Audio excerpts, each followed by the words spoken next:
Good morning. It is Monday, May 2nd, 2022. Yep, another month. And we welcome you to another edition of the National Newspaper Publishers Association's Let It Be Known. The White House Correspondents Association accomplished a rarity at its annual dinner and fundraiser this year. The White House Correspondents Association actually, in our view, dishonored the memory of two African-American trailblazers during the dinner as it was supposed to honor them. Pioneering journalists Alice Dunnigan and Ethel Payne, both of whom worked for the Black Press of America with the Chicago Defender and other publications, were honored.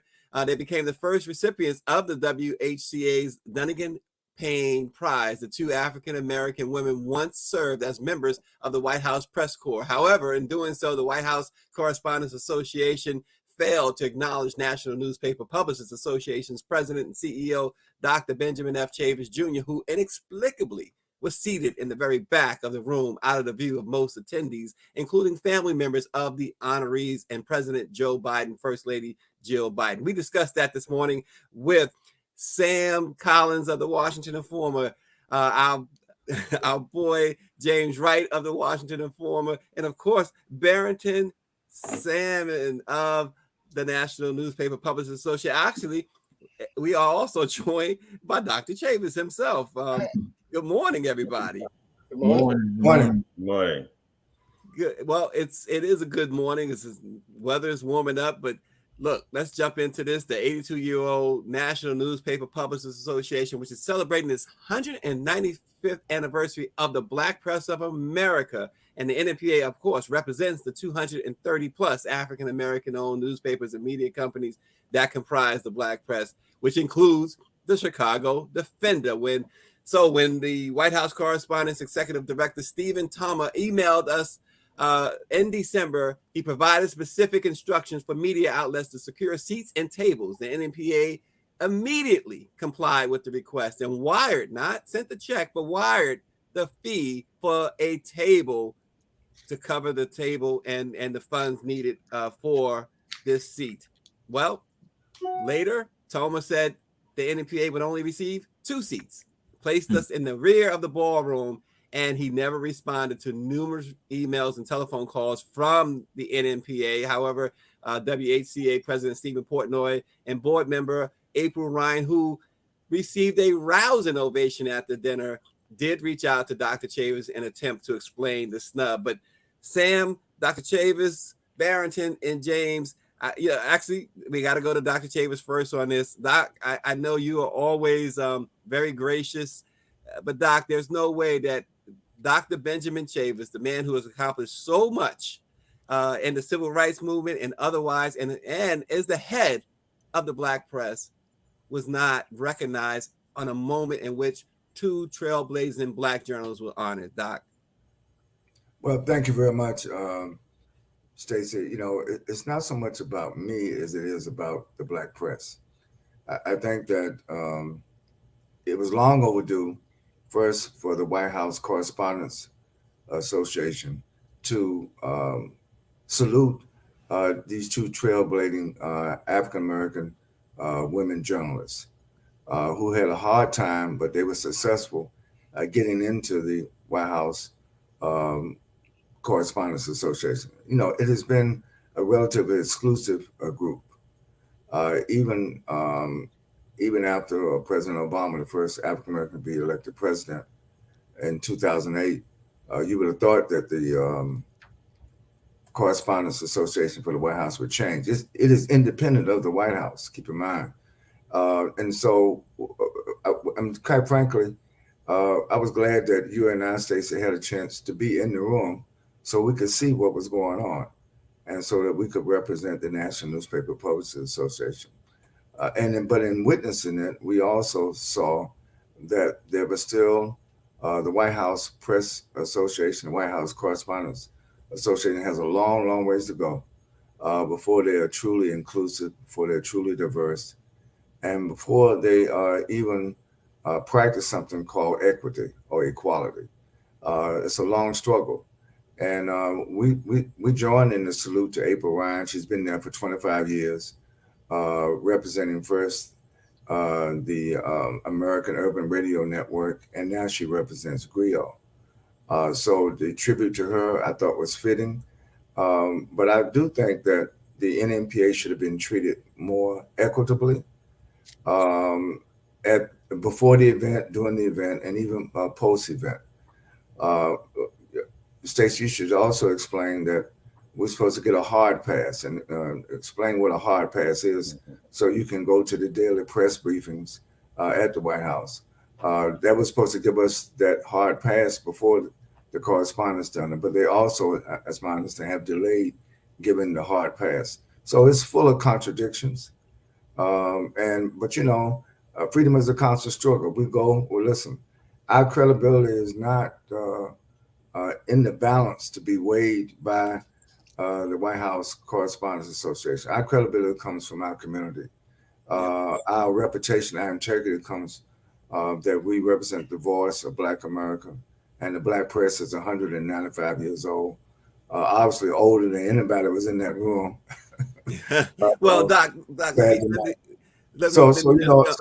so I just think that we got to keep pushing forward. The contradictions are there, and we should always call out the contradictions. As you know, when the president of the White House Correspondents said to call me, it was to apologize.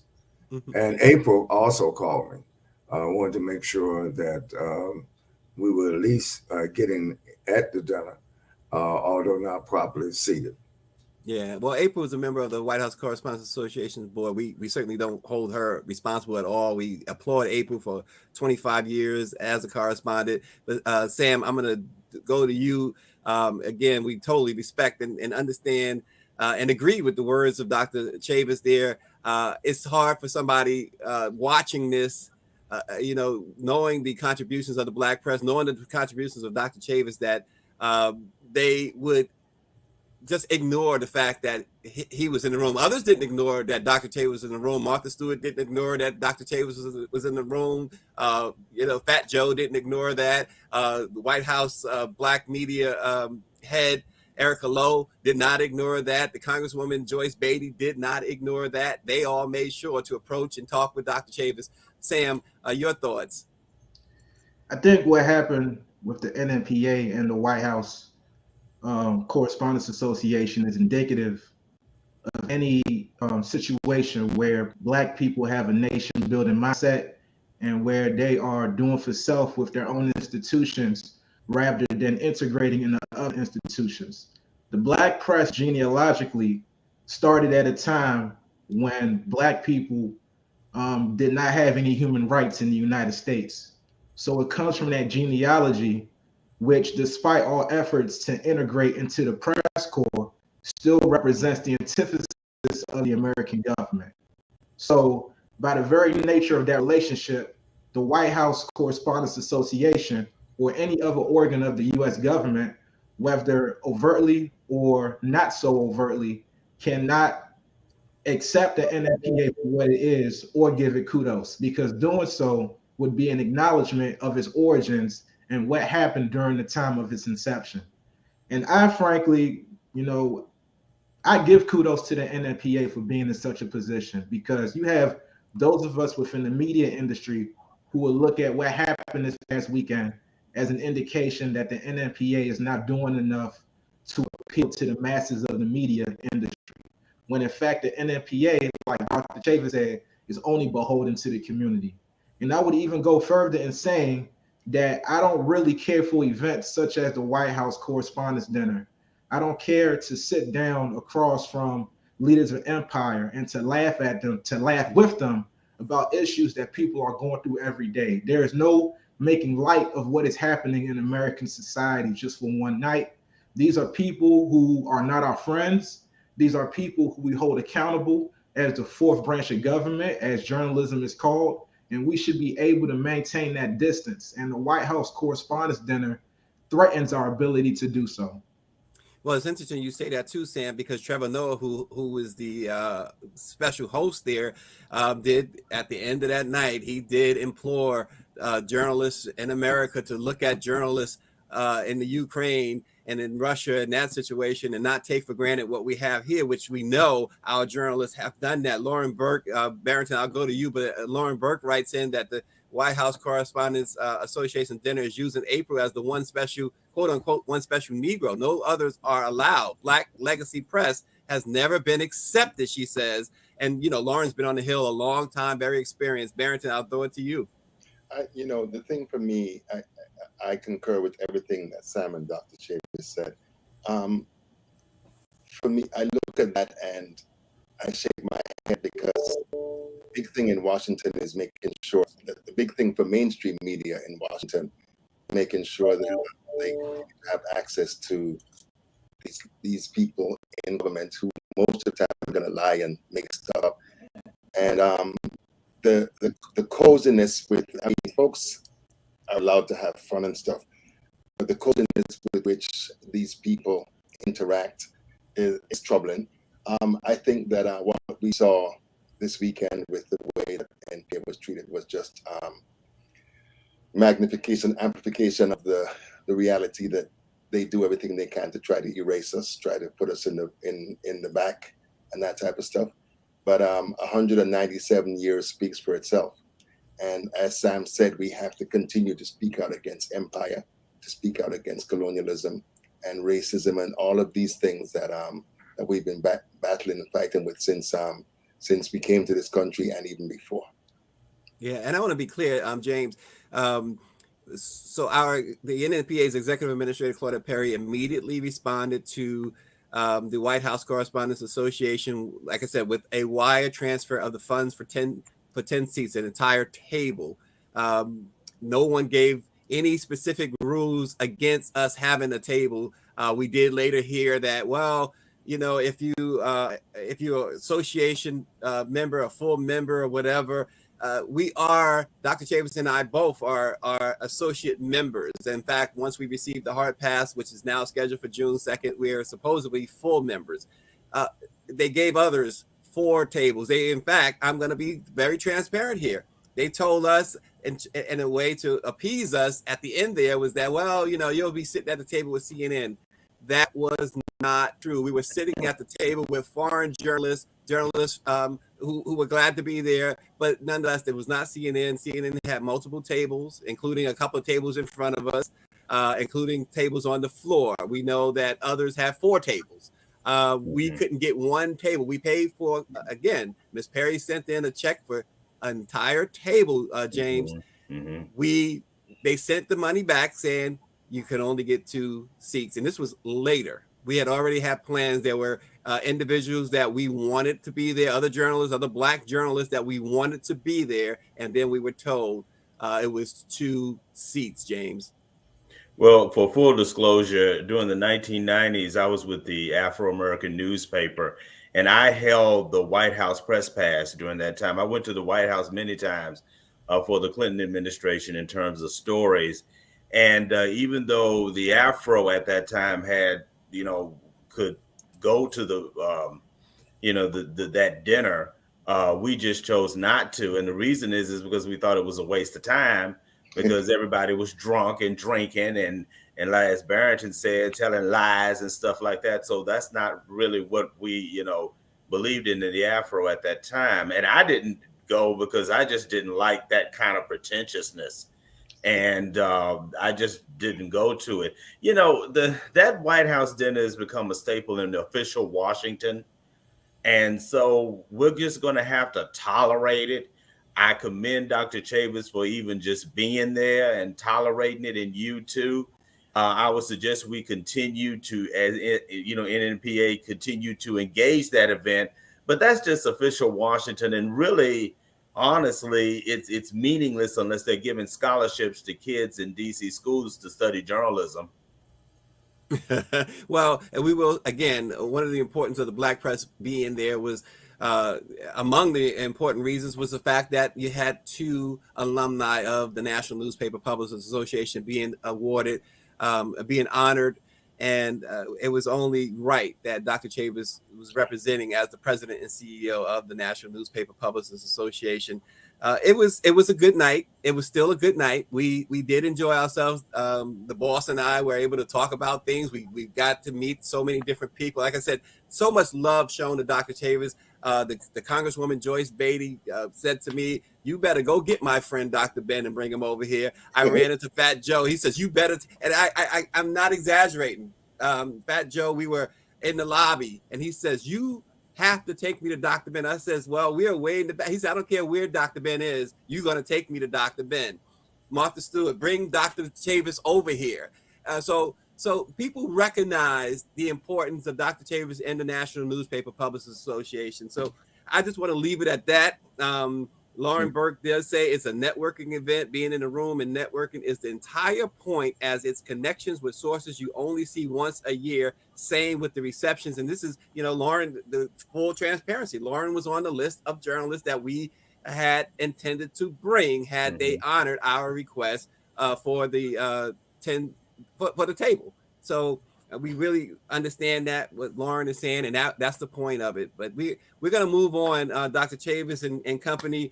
It's been 30 years since Los Angeles burned after police officers were acquitted after the videotaped beating of Rodney King. The fallout became what is known now as the LA riots or the LA uprising. Many say some elements of Black life have improved over the last 3 decades, but not so much that an unpopular verdict involving a Black person and a white law enforcement officer would not ignite another explosion of emotions onto the streets. The verdicts in the case of those officers infuriated and pained and ultimately ignited a Black community that already had a combustible relationship with law enforcement. It was on the precipice of exploding. Let's discuss that. Sam, 30 years ago, we know what happened.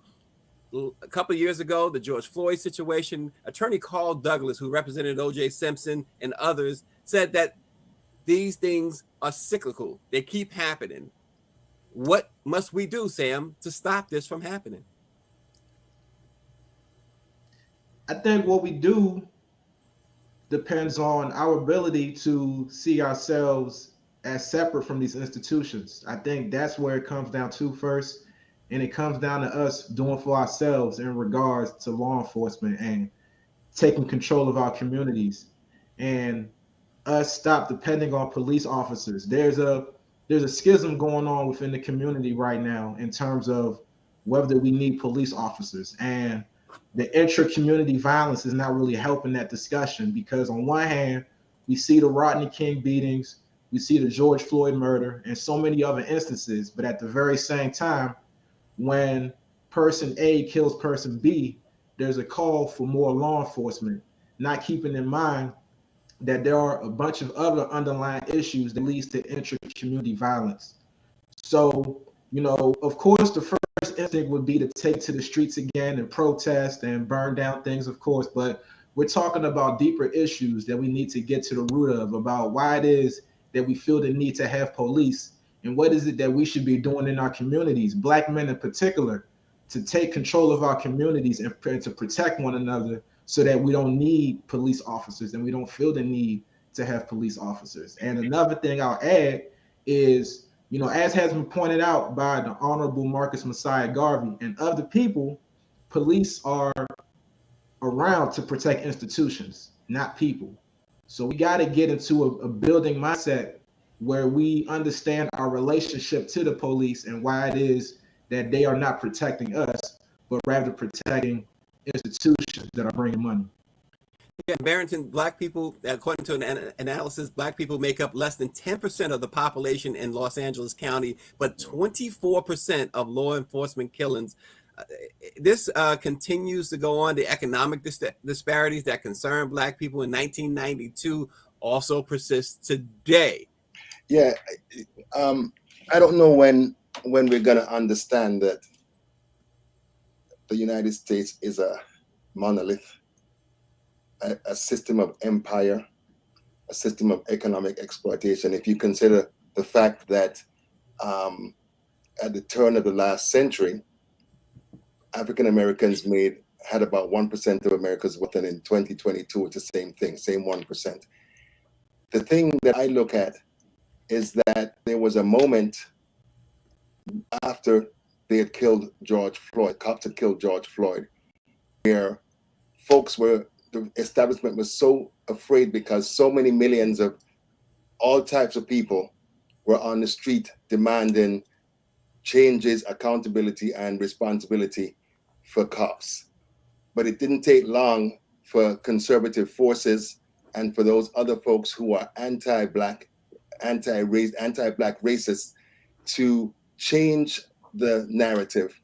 And I mean, it starts at the top, because Joe Biden, instead of acknowledging what law enforcement has been doing to Black people for all this time, this fool just decided to give them hundreds of millions of dollars more, as if law enforcement is going to be enough. But we understand that it's also economic.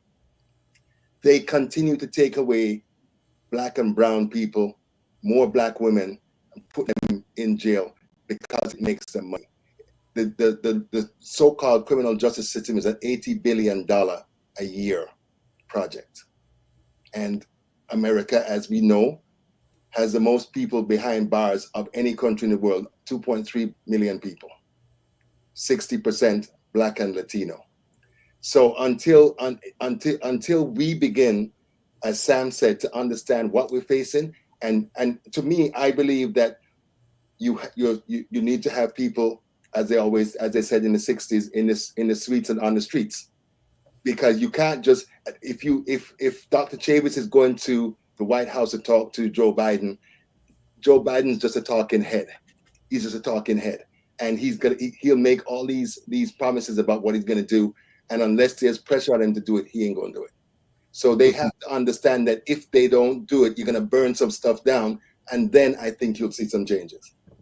Well, James, Carl Douglas said that the window, Carl Douglas, of course, the attorney, said the window for any sort of healing or change after the LA riots closed swiftly, as it has for other uprisings related to racial unrest. After a few months, he says the pendulum swings back the other way. He says that's what's happened in LA. It's the natural order of life in America: racism, economic oppression. So it's not surprising that those issues continue. Your thoughts, James? You know, Los Angeles, Stacey, just wants to make me pull my hair out. And I don't have you don't have a lot of hair, because Los Angeles has this contradictory history in terms of race. It was one of the first cities to elect a Black person post-Reconstruction to its legislature, the California legislature. It is a city that touts itself as being very progressive. And, you know, you had Augustus Hawkins elected in 1950 to represent Los Angeles for the Congressional Black Caucus. He only had about 3 or 4 people: Adam Clayton Powell, William Dawson, and the guy from Michigan, in terms of that. So Los Angeles was part of that mix. And then, of course, you had Tom Bradley elected in 1972, really to be the first Black man elected to lead a major mega city in Los Angeles.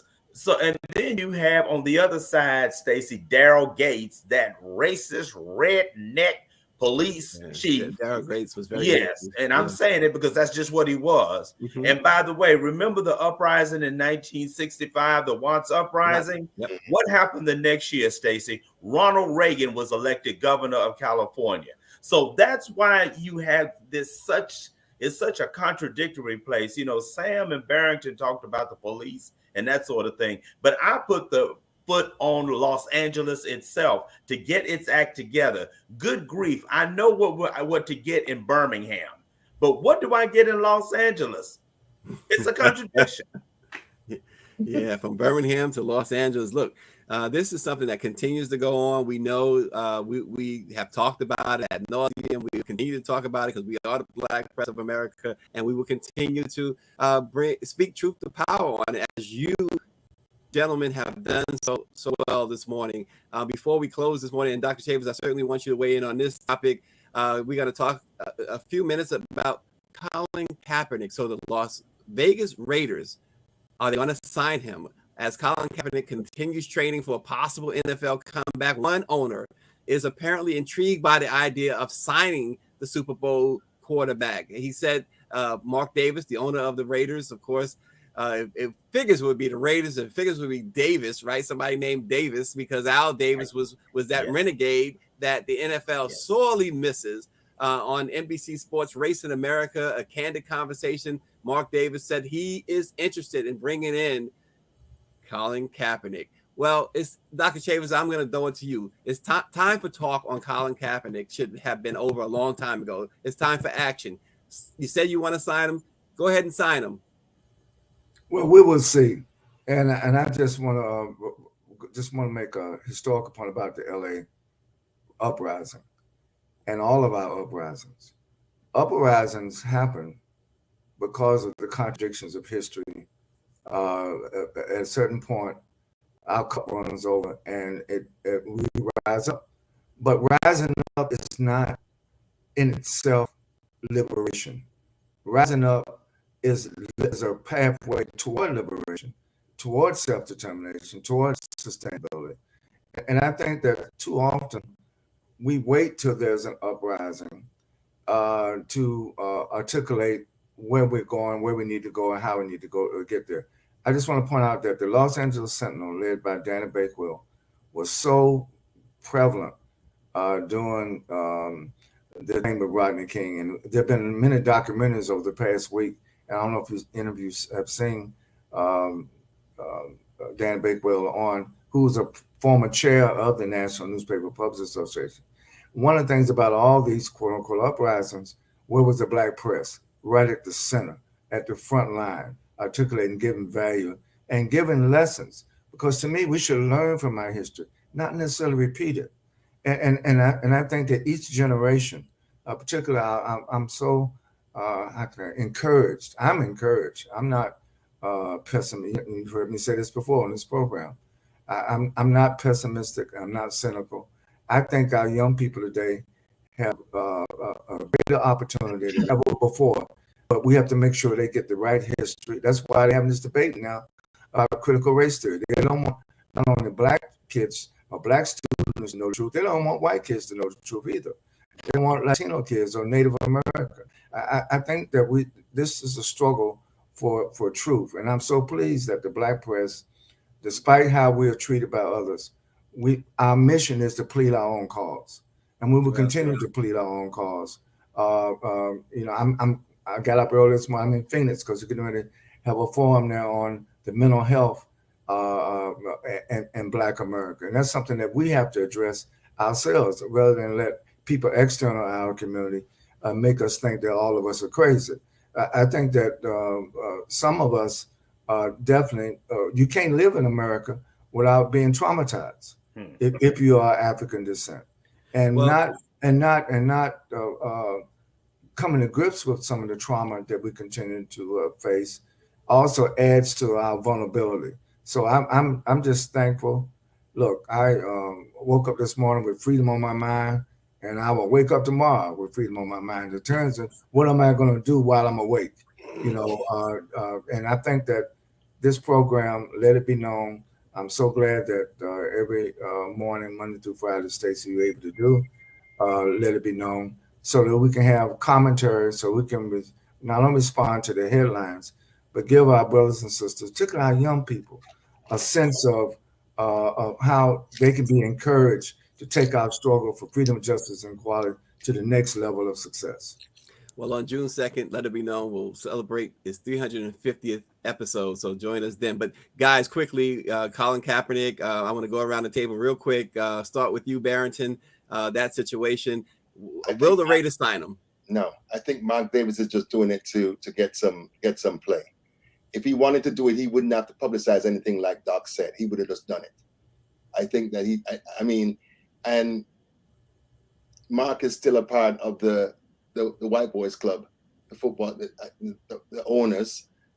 If he had adequate opportunities a long time ago, I think he's just doing it just for publicity. Yeah, James. And I really think it bothers me that Colin continues to beg them for a job. That's what bothers me most of all, because they've made it clear. This is like you're trying to talk to your girlfriend, and she told you she don't want to talk to you no more, and you call her, you text her, you email her. Let it go. James, please. You're up next. Yeah, basically, I do think he's going to sign Colin Kaepernick. because he is a Davis, and the Davis are known to buck the trends. Also, he's going to do it because of publicity, and it'll make him look like the man that brought in Jackie Robinson. So it's a publicity thing. Whether Colin makes the team, that's another thing. But he's going to sign him because he wants the publicity and the money. And Sam, yeah, and James, you that latter point there about whether he makes the team would be interesting. But go ahead, Sam. Yeah. I think you're muted, Sam. Forgive me. I'll be very transparent in saying I'm not entirely sure. What I will say is that it's not likely in my eyes, you know, for reasons beyond just what Colin did a few years back.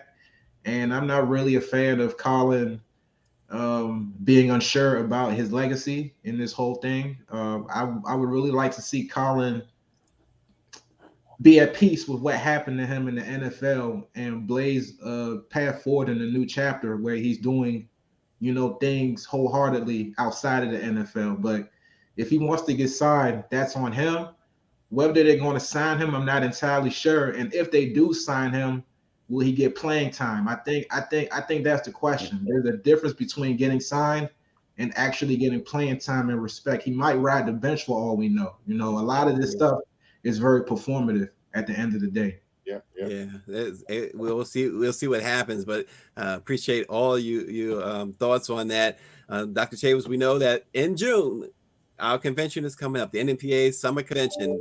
Go to nnpa/events.com to register for one of the reduced price hotel rooms at this fabulous place. But we're going to have a great time that week, back in person for the first time in 2 years.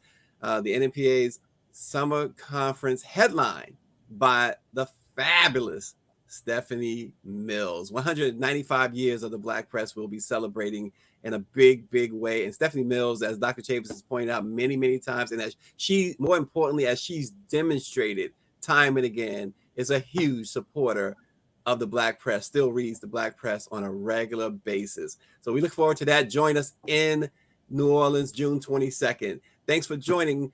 Let it be known. We'll see you tomorrow.